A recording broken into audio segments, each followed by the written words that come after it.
Bringing you more information about the convention going on, but that is as soon as we have that information, we'll bring it to you. But in the meantime, let's talk about diving. Guess what? Recreational diving, I mean, you could consider it as big business, but professional diving, well, you have to be a qualified diving instructor, and that allows you to work anywhere around the world. What exactly is this about, really? There are so many people in the world that are aquaphobic. I can't even stand water. I mean,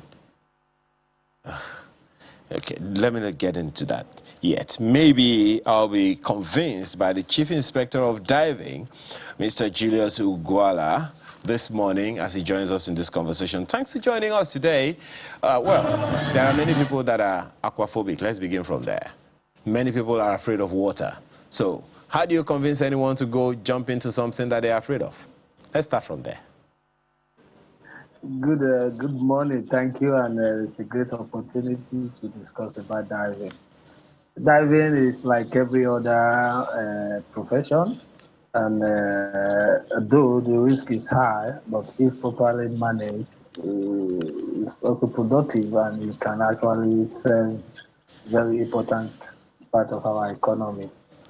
So, diving per se is moving from this planet where we are here, this atmosphere, to another atmosphere, specifically subsea, to perform a given task.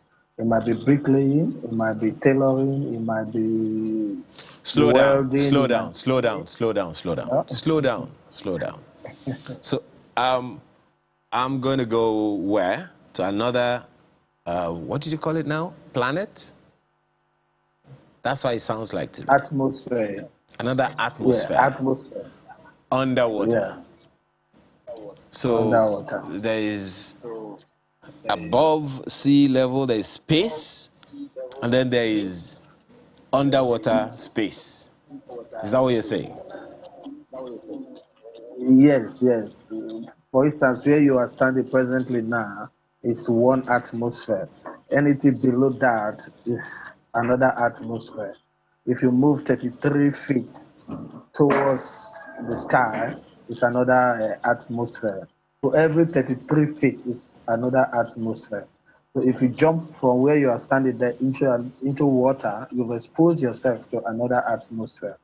Basically, that is diving, and it has its own implication and all the rest, which I will delve into. I assure you, I'm not going to jump into water. I assure you of that. At least not yet. Not until you convince me. You talked about going underwater to sew, to do bricklaying. I don't understand. Please educate me. What exactly is professional diving?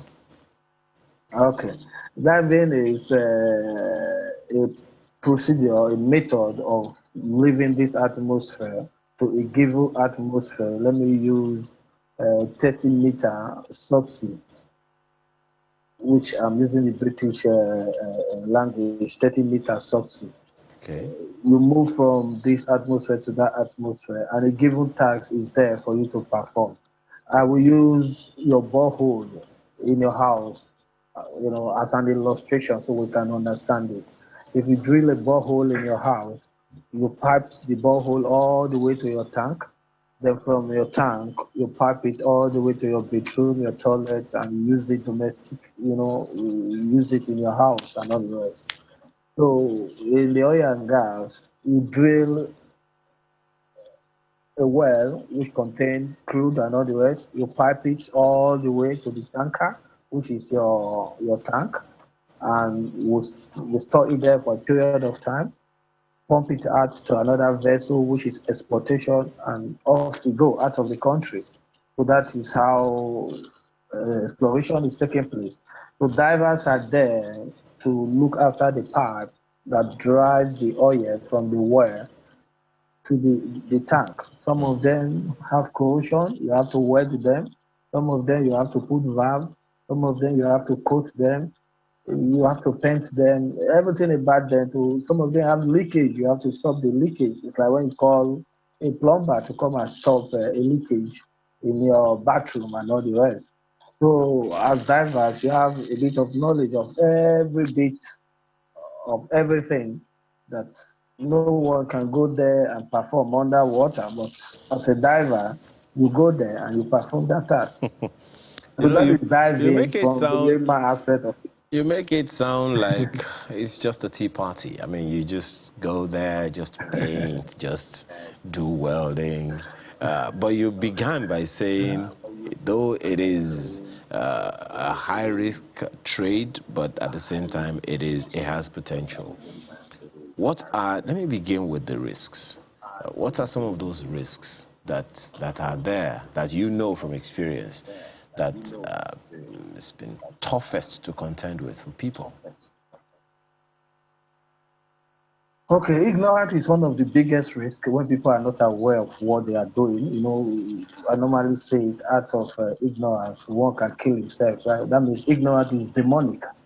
You understand? Not being aware of a particular incident. For instance, let me use an example. We have industrial gas, the one we use for cooking and all the rest. Somebody will just go in there and pick that cylinder, connect it to a tube, and start breathing from it to perform a task because it thinks it's a breathing medium like air, because we also use similar language called gas and air. So it will just go to industrial shop, pick one of that, and use it underwater. And that is deadly, you know, and out of it, we recorded accidents, you know, of individuals that engage in such thing and they kill themselves. You know, that is one of it. So diving is actually a risky task, and according to OGP 411, the oil and gas code of practice, it said if diving is to be performed, individual risk, including company risk, a country risk, need to be accounted for to ensure a successful diving. And this is the area I come in from as the chief diving inspector, to look after diving issues to ensure companies, individuals comply to the safety aspect of it, to ensure that diving is carried out safely. So those individuals performing the task will end up, you know, finishing, rounding up the task and go back to their families safely. You know, companies also have their own responsibility, but somehow business at times drive over safety. So there should be another high that, okay, oh stop, let's look at it this way and all the rest. So that is basically my job, and also the governing body. So it's a high risk job that, if everything is put into control, it's as simple as anything. This is my 26 years in the business, and I've never had any accident and all that. But there are record of accidents there, and if you look at it and boil down to human factors, and you know, not procedures, you know, not following the proper procedures and all the rest, you know, breaking of rules and all the rest, which is applicable to any expertise Okay. all over the world. A quick one, because I have quite a number of questions to ask you. How lucrative is diving? Diving is a very lucrative business, but somehow in this part of the world, this is Nigeria, we tend to focus more on degrees and all the rest, which is not a bad thing. But I can tell you, divers earn more than degree holders in this country and all the rest, because it's a specialized skill. And the market is out there because they are few. You know, no, you know, they are few. So as economic, you know, made us understand when demand is high, then what happened? You understand it yourself. So the demand is high, they out there, and you know, people are not aware of it and all that. So it's just moving between friends, you know, neighbors, brothers, and all the rest. So how we advise that we see how we start, you know, teaching it in our schools, you know, seminars and all the rest. Uh, then we can actually be ready to take over the oil and gas. Let me give you an example of kind of keg of bomb we are sitting on. For instance, if the expatriate today decide to pull out their service from Nigeria, we don't have the manpower to cover the diving demand in Nigeria, and that can affect the oil and gas sector, which is our mainstay. So we play a vital role in the country as Nigeria, but today it's still somehow unrecognized. But this is how bad it is. The recent breakout of COVID was a clear example. We have to start calling ourselves to see how we put in ourselves. Some who are already doing business have to forgo their business, come back into the profession just to hold the oil and gas to ensure the production and all the rest. Before we start having countries coming in from after vaccination and all the rest. So it's so lucrative. I can tell you today we don't have enough to match our own oil and gas sector as I speak with you. Well, it's interesting when you say it's lucrative and then we don't have so many people in it.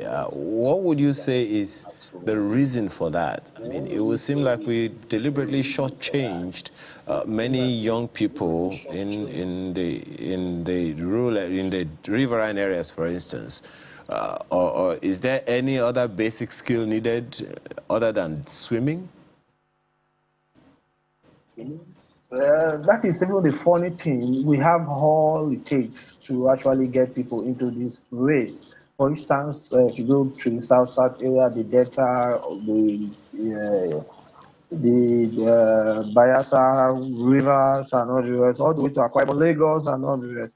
These guys are already swimmers and all the rest. And one of the criteria is for you to be able to swim very well and swim a very long distance, which is approximately 200 meters.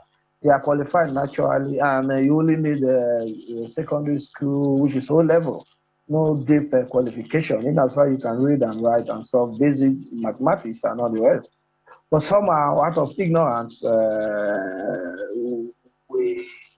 are not getting, the knowledge of this. For instance, we don't have the school here in Nigeria.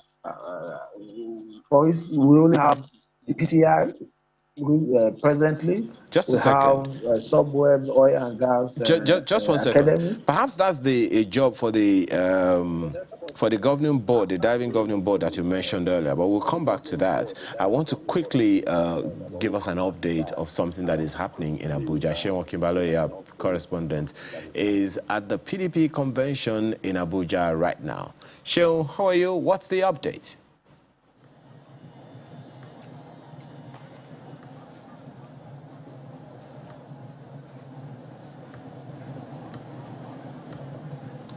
Hello, Sheon, can you hear me? All right, thank you so much.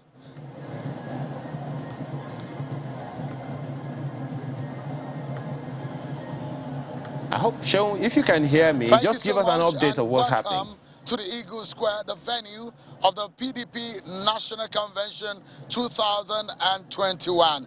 And so this is what it looks like at the moment here at the Eagle Square, where members and delegates of the People's Democratic Party will converge, or were converging now for their national convention. This is perhaps the largest gathering of the political party coming together as one to elect their officials. And just to my left, you will see ballot boxes tagged as INEC ballot boxes, and the cubicles are there in preparations for the voting process. Although we understand that most of the positions are now agreed to be consensus. But what you can see in the atmosphere just around me, everywhere it's demarcated. Each of the stands, according to the different states of the Federation, where the delegates are going to be coming from. And of course, we understand now that most of the accreditation for the delegates are happening at the old parade ground.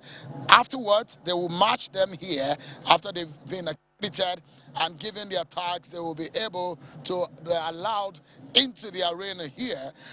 What we can see at the moment, officials who are already here. We see the VIP box behind me. You could see also the officials that are there, the party officials, governors, ex-governors, national party officials who are already converging there. And if you see around the atmosphere, they've been playing music in some kind of effective mood of some sort. So if you look around, basically, it gives you an understanding of what to expect in the coming hours. An event that is planned for 2 days, considering the voting and election process. Effectively, almost 30-something positions are going to be vied for the PDP NWC positions and the non-NWC positions. But what we can see on the ground are just a trickle of the delegates who have arrived there, those who have been accredited. And in a short while, we should have a sense of what will happen in the coming hours. And that is how it's looking right here at the Eagle Square, the venue of the PDP National Convention 2021. I just, before I let you go, you know, there's been quite a build up to this conference, to this convention of the People's Democratic Party. And I know that you have had quite a number of conversations with various stakeholders, you know, all of the contestations and counter contestations that culminated in the court decision of yesterday. How do you see all of that playing out? And for this convention, what are the expectations that you feel might come up as a result of some of the conversations you have heard, given all the contestations that have happened before now? Great. I mean, fantastic question. You know what is happening? The politics of those who agree to consensus and those who did not agree to consensus. And that is a feeling that I'm getting, because the boxes there and the cubicle that you're seeing over there signify one thing, that there might be some kind of voting that will happen today. If there were a consensus all through the way, it then means that probably there won't be any kind of voting, because usually in a consensus situation, when opposition is named and there's a consensus candidate, usually what you have is a voice vote. But we understand that there might be some kind of voting, which tells you that there's some contestation. First and foremost, what you can see right now is that if those cubicles give us the exact picture of what is happening, is the fact that 3 positions up until yesterday night were still there's discussions and conversations on whether or not anybody will step down to agree on the consensus system of voting. But we understand those 3 positions: the national youth leader, the deputy national vice chairman, South, and the auditor of the party. Those 3 positions, we understand there are some contestations. Aside those 3 positions, they are all supposed to be a consensus. But for now, still no news on whether or not anybody had considered for the consensus for those 3 positions. If everything remains the same, those 3 positions remained contested for, then those cubicles right behind me are going to be put to use, and balloting will happen effectively. Just one last one, Seun, and you have 30 seconds. Do you see this convention coming up with a result that will make the PDP the virile opposition party it is supposed to be? Sorry, say that again, please. Do you see this convention helping the PDP to take its pride of place as the virile opposition it is supposed to be? Absolutely. The PDP has been struggling since 2015. The election of 2015 hit the party, and they've been trying to resolve their internal issues up until 2019. And in fact, up until now, you remember what's happened in the appeal court. Prince Uche Secondos said he's going to appeal the situation. There's been some disagreement with the party. Reconciliation Committee Bala Mohammed committee to reconcile members of the party who are aggrieved. If they can resolve the internal issues in the party, it will allow them focus on the role of being a viral opposition that they should be, that the constitution or the laws provide them to be as a political party. Today will give us a sense of the direction where PDP should go, the position they should play in Nigeria's politics. If they're playing a good opposition role, it will help our politics. Eventually, we'll see a better polity. That's my feeling of what today's election will look like and what it portends for perhaps, they call them perhaps the biggest political party in sub-Saharan Africa. And that, I think, will be the expectation of many Nigerians right now. Thank you very much, Seun Okinbaloye, for the update you have given us, and all the best today. Thank you. All right. So let's get back to you. Well, it's one of the policies that government has to come up with, which is the conversation we're having with Mr. Julius Ugwala, Chief Inspector of Diving, who joined us from Port Harcourt. Well, you've been talking about the challenges of the sector, and perhaps that's the reason for setting up that Diving Governing Board, which is to implement the provisions of the 2018 Diving at Work regulations. How far so far with that? Yes, the diving at work regulation actually has paved a way for us as a sector to actually drive. With the coming up of it, companies are now seeing issues from the perspective of regulation. They now open up their game to ensure safety in their various regards. Individuals and clients, discussions are all going and not there. So at this stage, a lot of advocacy on safety is ongoing and not the rest. Internally, the ministry is also coordinating the house together to see how code of practice is being put in place also. So these are internal jobs going on and on the rest. So I would say barely a year now. So far, a lot of push has been made towards safety. How significantly do you see this Diving Governing Board boosting employment in the sector?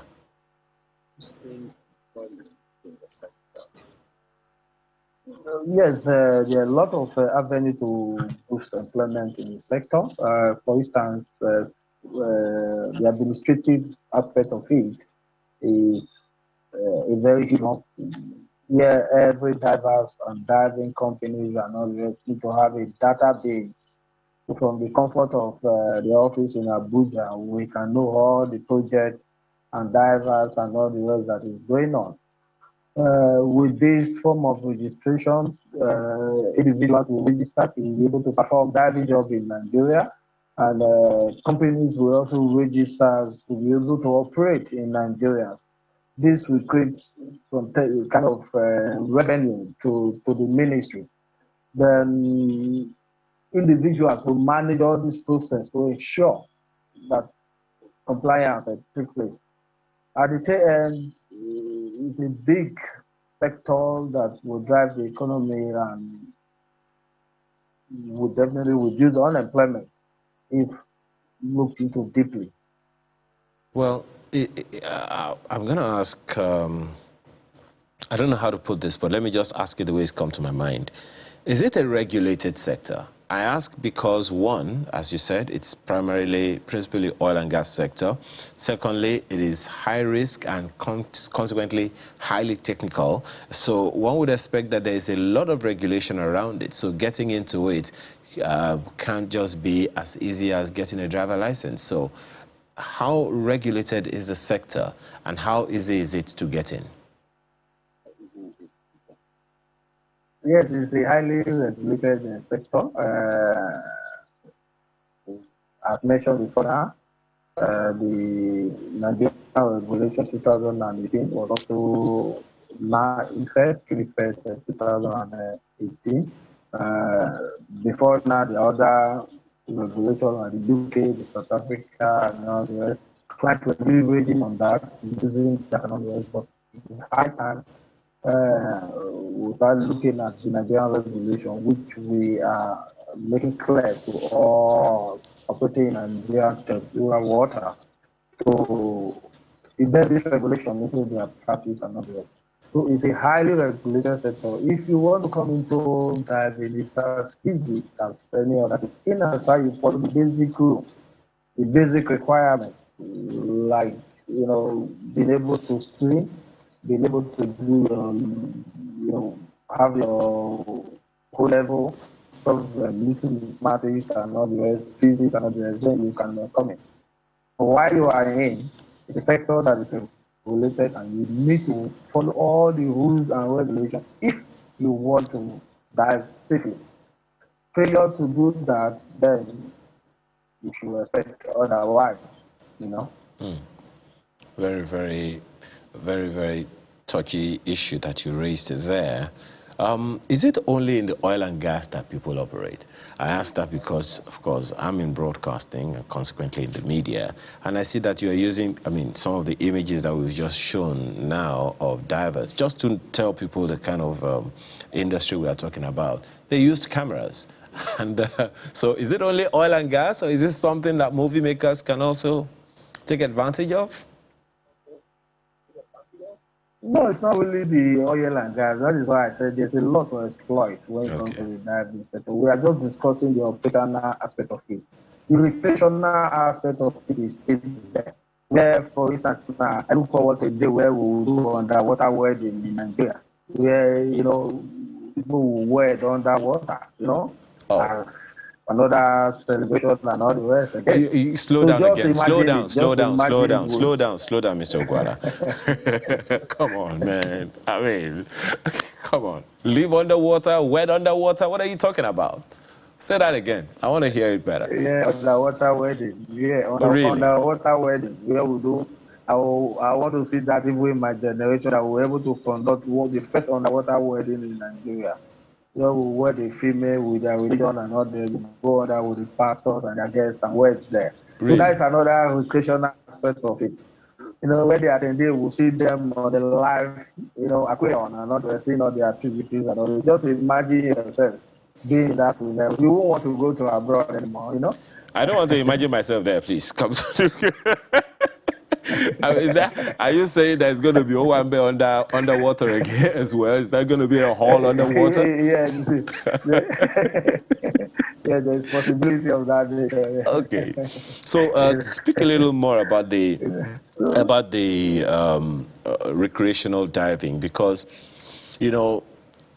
Africa is the next tourism destination, and many people may not know that yet.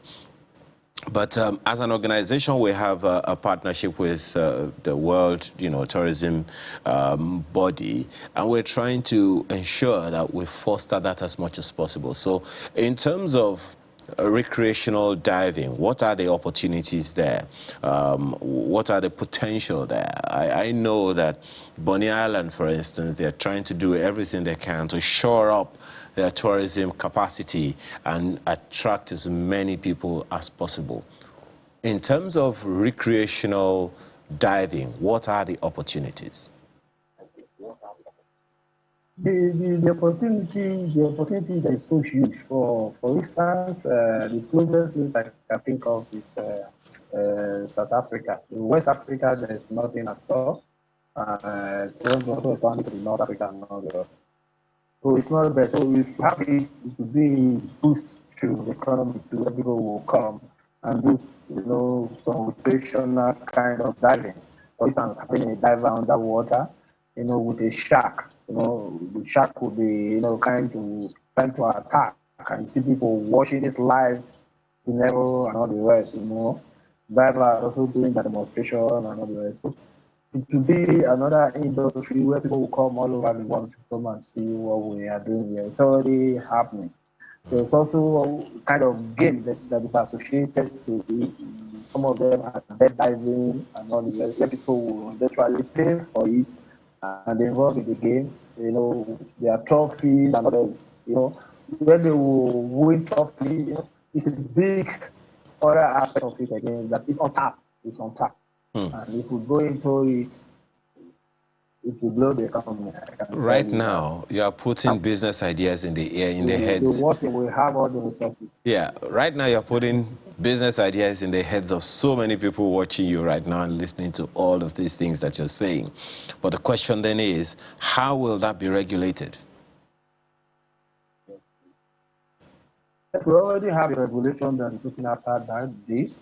And if we have a regulation in place, that means we have experts in place. I'm one of them, and I also have colleagues who are there. We are the front runner when it comes to diving. We started like every other divers, especially us as Nigeria. It's not easy for us. So we know what we are doing. We are there. We make ourselves available, calling on the government. Let's see how we tap into this sector, especially the educational aspect of it, the educational aspect of it, also the operational aspect of it. These are key areas. We are here to partner with the government of the day, industry, IOCs, and all the rest to see how we do this. So generation to come will now focus more on, white collar jobs. We have skill jobs and all that we can do. We have the coast guides. We can also use them for to secure our water area, the coast guide and all the rest, which we can also engage the ones living around that vicinity. Just a little bit of training, and that's all. Interesting that you keep talking about this recreational thing, and it sounds exciting. Sounds like you want to put a zoo underwater. But how capital intensive is this kind of investment that you are proposing? Well, the capital intensive in the sense that having equipment are not cheap. You need to get them outside this country, and after getting them, you're able to make them. So it's only it's not an individual kind of business, but the government and IOC and others can finance it, and I don't think it's much of a big deal because individual groups capital investment because why we see the government is not much too much expensive. It's what is sustainable and is achievable. Well, I could go on and on with this. It sounds like a business seminar on the diving sector already. But I guess we'll have to take that to some other platform for anyone else. I'm pretty sure your phone will start buzzing right now. But for now, we have to thank you very much for the conversation you have that we've had with you and the enlightenment you've thrown on the diving sector and its potential that we need to harness to create jobs, open up tourism in Nigeria, and so many other things like that. Mr. Julius Ugwuala, Chief Inspector of Diving, thank you so much for your time this morning. Okay. So right now, we take another break, and when we return, it's the home stretch, as Alara would say. Stay with us.